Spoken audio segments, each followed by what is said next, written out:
gusto ko lang itanim sa kaisipan ng bawat Pilipino, ano?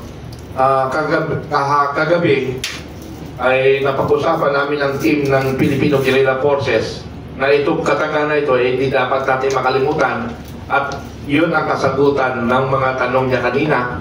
Kahapon, nandun kami sa press conference rin sa Quezon City Circle in regards naman doon sa Tambalos resign, ano?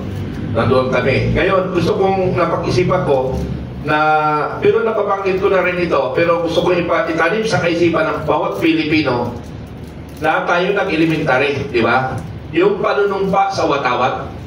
Yung panunumpa sa watawat, may nakasaad doon na tayo ay may obligasyong tingnan ang ating bansang Pilipinas.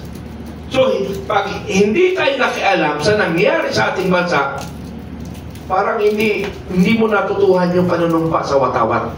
So sa akin lahat ng vlog ko, ang prayer ko doon lagi yung panunumpa sa watawat. Itong ginagawa natin ngayon ay ito ay yung sinusumpa natin sa watawat na dapat pakialaman natin ang ating bansa para mapunta sa mabuting Pilipinas. Yun lang po. Okay. Sir,